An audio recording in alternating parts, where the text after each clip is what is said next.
Hello అందరికీ welcome back to నిక్తాస్ cooking house. ఈరోజు రెసిపీ మెంతి ఆకుతో స్పెషల్ కర్రీ అండి. ఇది చపాతీ వైట్ రైస్లో కాంబినేషన్కి చాలా బాగుంటుంది. తప్పకుండా ట్రై చేయాల్సిన రెసిపీ. మరి ఈ రెసిపీ ప్రాసెస్ చూసేద్దాం రండి. ముందుగా అయితే ఒక కడాయి తీసుకుని అందులో సరిపడా నూనె వేసుకోండి.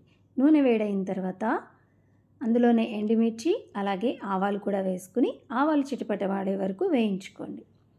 అవి వేగిన తర్వాత 2 మీడియం సైజ్ ఆనియన్స్ని ఈ విధంగా కట్ చేసుకుని యాడ్ చేసుకోండి. ఆనియన్స్ కూడా మనకి కలర్ మారే వరకు కూడా ఫ్రై చేసుకోవాలి. ఎక్కువ డార్క్ అవ్వకుండా చూసుకోండి. ఇప్పుడు అందులోనే 2 టమాటోల్ని పేస్ట్ చేసుకుని యాడ్ చేసుకోండి. అందులోనే పసుపు అలాగే 1/2 టేబుల్ స్పూన్ వరకు ధనియా పౌడర్, 1/2 టీ స్పూన్ వరకు మిరియాల పొడి కూడా వేసుకుని టమాటో పేస్ట్ అంతా కూడా బాగా వేగే వరకు వేయించుకోవాలి. ఇప్పుడు ముందుగా బాగా క్లీన్ చేసుకుని పెట్టుకున్న మెంతి ఆకుని 2 గుప్పెళ్ళ వరకు తీసుకుని యాడ్ చేసుకోండి. మెంతి ఆకు లేతగా ఉంటే కనుక కాడలతో అయినా తీసుకోవచ్చు. ఇలా యాడ్ చేసుకున్న తర్వాత బాగా కలుపుకుని మూత పెట్టి కుక్ చేసుకోవాలి.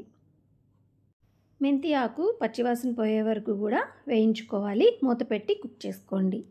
ఇప్పుడైతే మనం ఇందులో యాడ్ చేయడానికి 3 ఎగ్స్ తీసుకున్నాను. 2 గుప్పెళ్ళకి మనం 3 ఎగ్స్ అయితే సరిపోతుంది. మీరు ఇంకా ఎక్కువ యాడ్ చేసుకోవాలన్నా యాడ్ చేసుకోవచ్చు. ఎగ్స్కి సరిపడా ఉప్పు, పసుపు, కారం యాడ్ చేసుకుని బాగా బీట్ చేసుకుని పక్కన పెట్టుకోండి. మనం ఆకుని తీసుకునే దాన్ని బట్టి కూడా ఇక్కడ అన్నీ కూడా యాడ్ చేసుకోండి. ఇప్పుడు మూత తీసిన తర్వాత ఈ విధంగా మగ్గిపోయిందండి. ఇప్పుడు ఇందులోనే కొంచెం ఒక టీ గ్లాస్ అంత వాటర్ యాడ్ చేసుకుని బాగా ఉడకపెట్టుకోవాలి. ఇలా ఉడికించడం వల్ల టొమాటో అలాగే మెంతి ఆకు కూడా బాగా ఉడికిపోయి మంచి టేస్ట్ వస్తుందండి కర్రీకి. ఇప్పుడు కూర దగ్గరగా అయిన తర్వాత సాల్ట్ కూడా యాడ్ చేసుకోండి.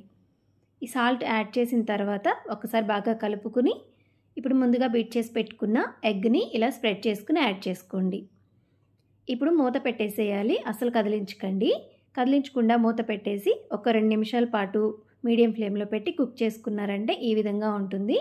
ఇప్పుడు కాస్త లైట్గా కదిలించుకోవాలి. చూసారు కదా, ఇంతే కదిలించాలి, ఎక్కువ కదిలించకండి. ఇలా చేయడం వల్ల ఎగ్ మనకి ఎక్కువ బ్రేక్ అయిపోకుండా ఉంటుంది. ఇప్పుడు మళ్ళీ మూత పెట్టి ఒక 4-5 మినిట్స్ వరకు మూత పెట్టి మళ్ళీ కుక్ చేసుకోండి. అప్పుడైతే చక్కగా ఫ్లఫీగా వస్తుంది. చూసారు కదా, ఈ విధంగా బాగా కుక్ అయిపోయింది.